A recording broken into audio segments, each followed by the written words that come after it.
This is the Serial Startups Podcast, Show 20. In the previous episode, we discussed whether or not your business needs a business plan. Today, we're going to break down the 7 essential elements that every business plan needs. This episode of the Serial Startups Podcast is brought to you by the Business Planning Mini Course. Are you dreaming about starting your own business, but don't know how to take the first steps? Or maybe you already have a business, but are still struggling to get that comfortable income. A solid business planning process will make your ideas come to life and get you on the road to true profitability, and we can help you achieve it.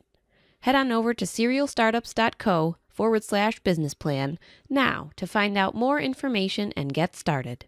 Welcome to the Serial Startups Podcast, where we bring you the real deal when it comes to masterminding a business, juggling personal relationships, and a busy household. We are your hosts and serial entrepreneurs, Tom and Ariana Sylvester, and this is the podcast for people who want to get more out of life. We want to show you how to build multiple streams of income and get on the fast track to being your own boss. Join us as we talk about our ideas, successes, and failures, both in business and in life. All right, so welcome back to the Serial Startups Podcast. So we're in episode 2 of our 3-episode business planning mini-series. So in case you missed the first episode, you can check it out at serialstartups.co/show19.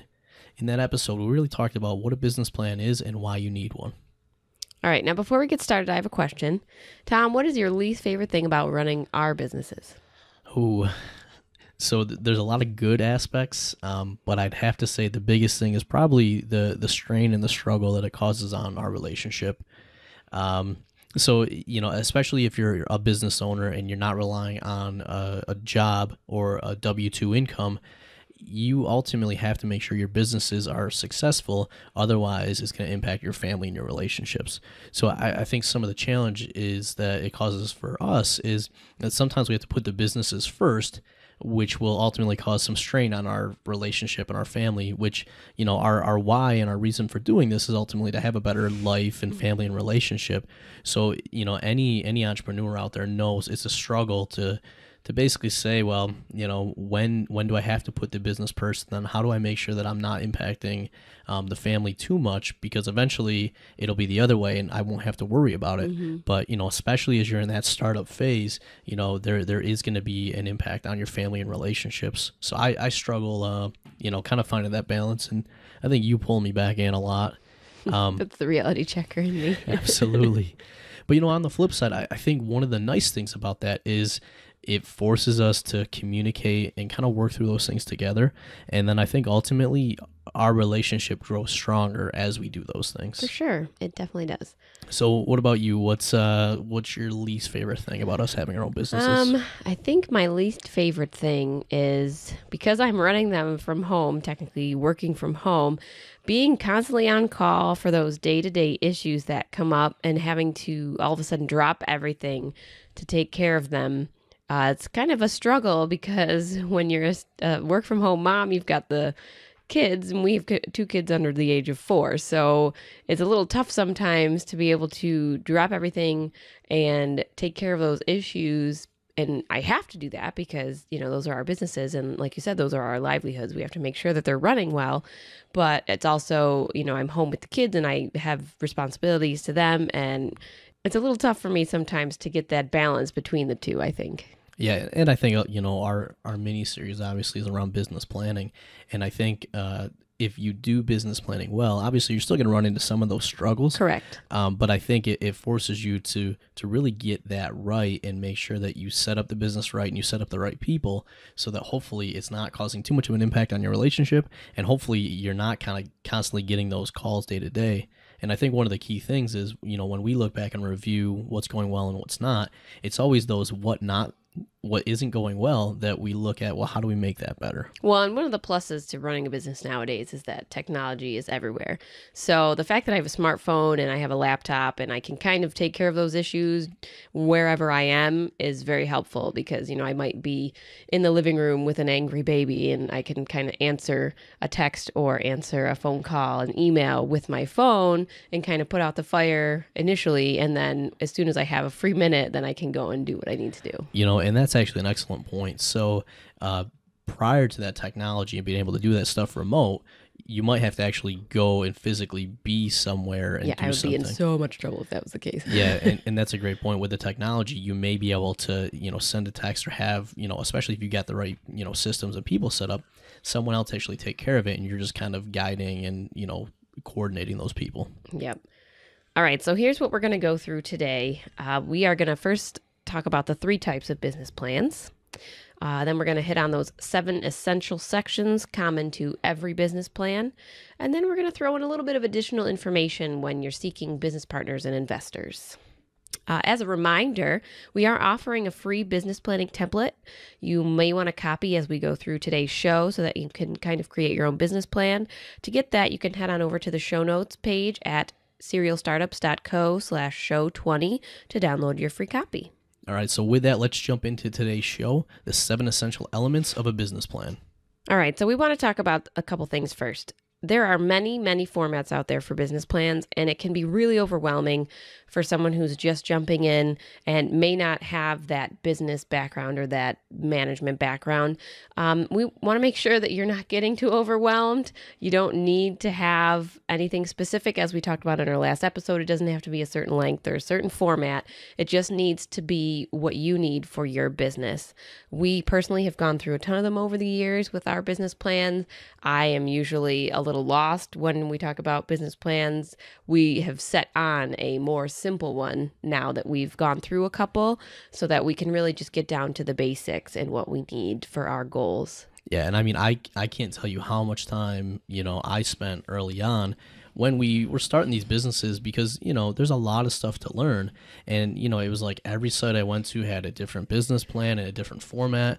And I didn't know if I was putting the right stuff in or, all of that. And I think to your point, it can really be a lot simpler than we make it out to be. And, even though we provide that free download in the format, that format is a good guide so that you don't get lost and are worried about if you're including the right stuff or not. But the reality is, you really just need to include what you need. And then if something comes up later, you can always add it in. Yeah, or you start with the basics, and if you need to make it more complex as you go, then you can kind of build off that. Yeah, and I think that's important. So what we've generally found is there's 3 reasons for having a business plan or 3 audiences for them. So the first one is yourself. So if you're going to start a business, especially if it's just for you and you're not getting outside funding, that business plan really just helps you, really validate the idea and then give you an understanding of what some of the goals are and how you're going to run the business. That's the most basic one. Then there's also 2 other scenarios. You may want to bring in other people to work in your business or be partners. So there's some tweaks and stuff you'll do to that business plan to draw them in. And then you may also need some funding or investors. So you'll have a little bit of a different business plan for that focus. But ultimately, what we've found is these 7 essential elements for the business plan are relevant in all 3 of those. Mm-hmm. The big difference is if you're going to do a business plan where you're going to seek a partner or seek investors or financing, you're just going to add a couple additional sections and probably go a little bit deeper. Yeah, more details. Yeah. So, but back to your point, don't overcomplicate it. Download the free template, use that as a guide, add or remove what you need to, and then remember that you're going to start out just creating this for you, and then ultimately if you're going to have partners or investors, you can add those sections on later, but don't get overwhelmed from the beginning. All right, so let's jump in. Section number 1 of the 7 essential aspects you need is the overview. Now, Tom, why do you tell people to do this section last? Okay, so this is the first section in your business plan, but, have you ever been, like, when you're writing that book report in school, and you got to write, like, a 10-page report, and you just get blank when you sit down and look at the Every paper? time I was supposed to write a report. Exactly. And the problem is you don't know where to start. And your overview really covers like the entire business plan. So it's kind of like the elevator pitch for your business plan. So if you don't know what an elevator pitch is, everyone in business should have an elevator pitch. And essentially imagine you're in an elevator with someone important and they ask what your business is about. You should be able to explain your business through that elevator ride, so in 30 seconds. This is what that overview section is. It kind of explains your entire business on like a 1 or 2 page sheet. So that's very tough to do if you haven't done the rest of your business planning. Okay. I see where that would make sense to Yep. do it last. So if you see, you'll go through the rest of your business plan, then you can come back and this can really just be a summary. And what I tend to do is create like 1 or 2 paragraphs around each of the other sections, and that really draws it together for a nice overview. Okay. All right, so section 2, and this is really where you'll start, is with the team. So what we always talk about is, the first thing and the most important thing in business is the people. So, with that, we're going to start with the people and the team. So Ariana, what does that mean for the business plan? Well, you start with the easiest and simplest is the owner, which is yourself. And if there's more than one of you, then you want to do everyone. So we obviously would be co-founders of all of our businesses. You really want to talk about yourself and who you are and what you bring to the business. Yeah, I think that's a great point. So what you bring to the business Your could background, be your history. your education, Yep. your experience, anything that's going to help that business be successful. Yep.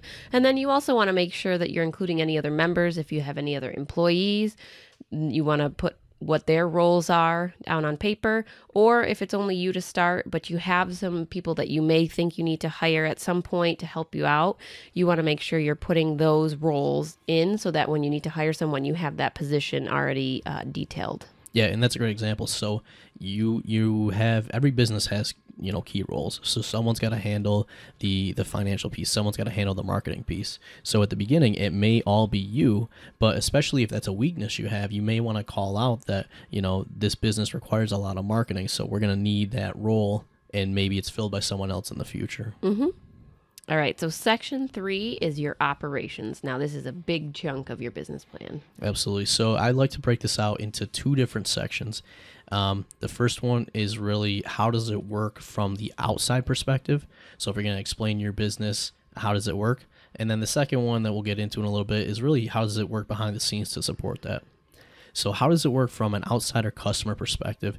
The way, my favorite way for explaining this is, if you have to describe your business in 6 steps or less to someone, what do those 6 steps look like?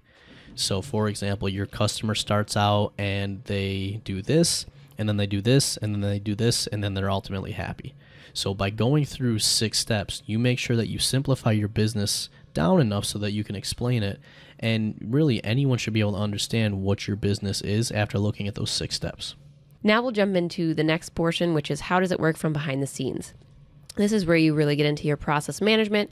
How does your business run? And especially, how does it run when you're not there? So what we like to do is go through and create that process binder for our employees when they start, at least for our liquor store business and for our real estate business.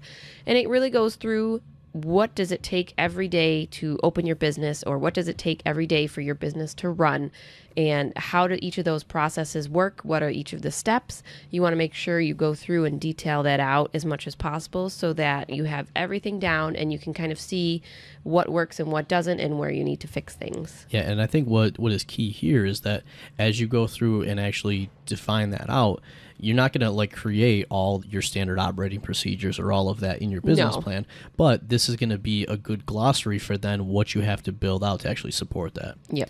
So as we be like a little bulleted list of here's all the things you need to run. Exactly. So like our 3-step process when we start a business is, we first start a business and grow it to profitability. As we're doing that, we document the processes and procedures so that we can then get to the next step where we're outsourcing that to other people so that we buy our time back. And, to your point earlier, we're not having to constantly be on call. Mm-hmm. So this is a great way to start that and say, how is the business going to run? And then what are those operating procedures that I'm going to need so that eventually, either as I'm starting out hiring people or as I hire people in the future, they know the processes that are going to be needed to support the business. Yep. All right. Section 4 is your audience. Yeah. So this one is so important. And to be honest, it's going to take a little bit of time and research for this one, and don't skimp over it. Essentially, your audience is going to be why you're in business. They're the people that are ultimately going to buy from you. What we like to do here is kind of start at the 50,000 foot view. So your audience exists within an industry. So if you look at that industry, how is the industry doing? Is it going up or down? And is it a big industry, or is it a pretty small and niche down one? So once you get within there, you can say, well, my audience or my market isn't the whole industry. It's a segment of that. Yep. So you can start to identify, well, what is that segment? And then how many potential customers are there? And then on average, how much money are they each going to spend? Because that gives you an idea of, well, maybe your industry is a $5 billion industry, but for the people that you're actually going to target, maybe they're $5 million. So you know that you could get a section of that business, and maybe you can make $1 million business. Once you kind of have that section, what you want to do is really define your customer, and what we commonly call it is an ideal customer or an avatar. What that is really understanding who is this product ideally for. It doesn't what do they need and what do they want? Yeah, it doesn't mean they're the only one that are going to buy it, but you really want to get inside their head and their thought process so that you can cater your marketing and your product and everything else to that person. So, we recommend kind of creating that avatar, giving them a name, understanding their demographics, and then looking at a day in the life of what does their life look like, and then looking at, to your point, two things. What do they need? What are the pain points? What are the things that are, hurting them or causing them pain that they want relief from? And that's one thing your product can do. The second thing could be, what do they want? So if they don't have the pain anymore, what are the things that are going to give them pleasure that they're going to spend money on? So as you kind of look at that whole thing, that's really going to help you refine your product and make sure that you understand your audience and you can match those two up. Next section, section 5, is your competition. All right, so we talked about the industry and we talked about your market. And your market, when you look at the potential customers that you could have times how much money they're going to spend, that's 100% of the market. But the reality is you don't have 100% of the market, especially if you're just starting. Correct. So you're going to have some competition. Understanding your competitors is going to allow you to see, who are they serving now? Who are their customers? What are they doing? How are they solving, the pain points, and how are they providing pleasure so that the customers are either reducing their pain through the products or increasing their pleasure through buying the products. And then ultimately what you'll be able to do is see how you stack up against them. What things are they doing well that you want to model or incorporate into your service or your product? And then what gaps maybe do they have where you could go in and fill that gap and actually, bring on some customers as a result of that. Yeah. And again, like your audience, the competition is going to take a little bit of researching on your part. So get ready to do some Google searching into talking to some of those potential customers. Yeah, and a lot of people look at competition as a bad thing. And the reality is, if there's competition, that means that there are customers out there that are paying money for a product. Yeah. So if there's no competition, it's one of two things. Either you have a brand new product that is going to be probably a little difficult to get into the market because people don't know what it is and you have to educate them. Yep. Or there just isn't a demand for that product and it may be a sign to not actually go forward with that product or maybe to make some tweaks. The other thing with competition is you can learn a lot from them. So like when we opened our retail wine and liquor store, we actually just went around to a bunch of the other liquor stores and started to write down, what were some of the commonalities, what were the things that every store had, what were some of the gaps or things we didn't like, and that helped us open our store. Yep. Now you can go and actually buy your competitor's product and try it out.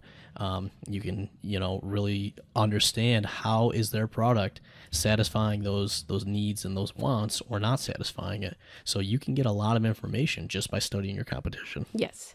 All right, that brings us to section number 6, which is your financials. And this is a big one. We know a lot of people have issues with this one.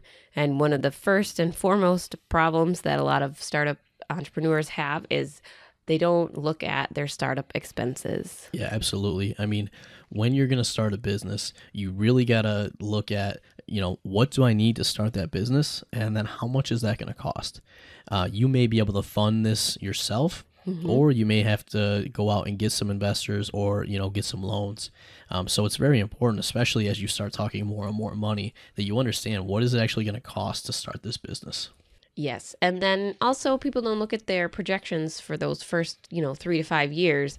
You really want to make sure you understand what your expenses are going to be and then also what you're going to be bringing in for those first couple of years, whether you have investors that you have to pay back or loans from the bank that you have to pay back. You want to know kind of where you are with that. Yeah, that's such a key point. I mean, we definitely don't have enough time to really go into the full financials here. And, we'll do probably a full month in the future on financials, understanding financial statements. But ultimately, if we take it down to the basics here, it's how much money are you going to bring in from a revenue perspective? So how much are you going to make from selling stuff? What are all the expenses that are going to be required to run your business? And then from there, what profit is left over? And, out of that profit, you're going to have to pay back, some of your loans if you've taken loans out. So you want to kind of understand, what do those numbers look like? And then one of the things you mentioned was, when do you break even? So you're going to have some startup costs, which means you start out negative. Mm-hmm. You're going to have some sales. And then how long does it take before you actually bring in enough money to cover what you put into the business? And then you can actually start making money. Yeah. So a couple key things you want in this financial section. And a lot of this is just going to be a gut feel at this point. We're going to prove it out as you start that business. But you're going to want to basically understand, what are your startup expenses?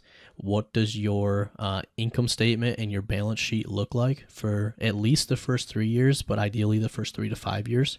And then at what point in time do you break even? And at what number do you break even?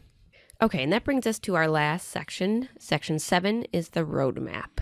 Yeah, so we talked in our previous episode about how, this can really be like your GPS. So what's nice for this section is you're going to really identify, what are the goals for the business. Typically it's nice to go out, let's say 5 years. Depending on the type of business, you may go out 10 years, but ultimately 5 years is probably good. 3 years may even be enough. And what's more important is your short-term goals. So if you know those bigger goals, then you can work backwards and say, well, in order to achieve this goal in 3 years, we've got to do this goal in 1 year. And then what we tend to like to do is break the yearly goals down into quarters, and then especially for the next quarter, break those goals down into months. Mm-hmm. So what this roadmap does is essentially say, here's the goals that we want to get to, either from a client perspective or ultimately it's going to tie to your financial perspective. And then ultimately work backwards so that you can look at it and say, okay, we're in month number 1. Here's the goal we got to get to in order to get to our quarterly goal. What things do we have to do in month number 1 in order to hit that goal? Yeah. So this is where the GPS comes in, because it lets you track those major milestones and then how you're working against those major milestones so that you can ultimately achieve your goals. Yeah, and every time you hit a major milestone, you get to celebrate a little bit. Yay! Especially if you have a wine and liquor store. Yay! All right, so let's do a quick recap of those 7 sections. The first one is the overview section, and you're going to do this last. So as we just went through all the rest of the sections, you can now see how it's much easier to come back and do an overview of your company where you already identified who your team is, how you operate, who your customers are, who your competition is, what your financials are, and what your roadmap looks like. I think you just recapped everything, but we'll go through a little bit more. Section 2 is your team. That's who the owners are and what are the key roles that the business needs. Yep, operations is really 2 perspectives. You want a 6-step process for what your business does, really from the customer perspective, and then ultimately looking at how does your business run in order to support that process. Section 4 is your audience. Who are your customers and what do they need or want? Yep, section 5 is the competition. Who else is in your space? And then how are they satisfying your customers? And then how do you stack up against them? And how can you figure out how to create your own uniqueness or unique selling point? Section 6 is your financials. What are your startup expenses? What are your first 3 to 5 year projections? What are you expecting those expenses to be for those first 3 to 5 years? What are you projecting as your profit? And then what is your break-even number? And then finally, section 7 is your roadmap. So these are the goals for your business and then the milestones that will help you get to those goals. That brings us to the tip of the week. We just went over a lot of things to help you write your own business plan, but we don't want you to spend a lot of time trying to wordsmith it and make it perfect because it's really just for you. And even if it is for investors, you can kind of add that stuff in later. Focus on getting the right information first and then make it sound nice if you're sharing it with other people. Yeah, and so a secondary tip is once you finish your business plan, make sure you have a couple other people review it. So even if this plan is just for you and you're not seeking partners or investors, it's good to have other entrepreneurs look at that business and basically poke holes in it. And one of the things that we like to do is basically ask them, would you invest in this business? And then if they say no, you say why. Because understanding why they wouldn't invest is calling out maybe some holes or some areas that you got to look at a little deeper into. So we said that these 7 sections are essential for really creating any business plan, but primarily this is focused on a business plan for you.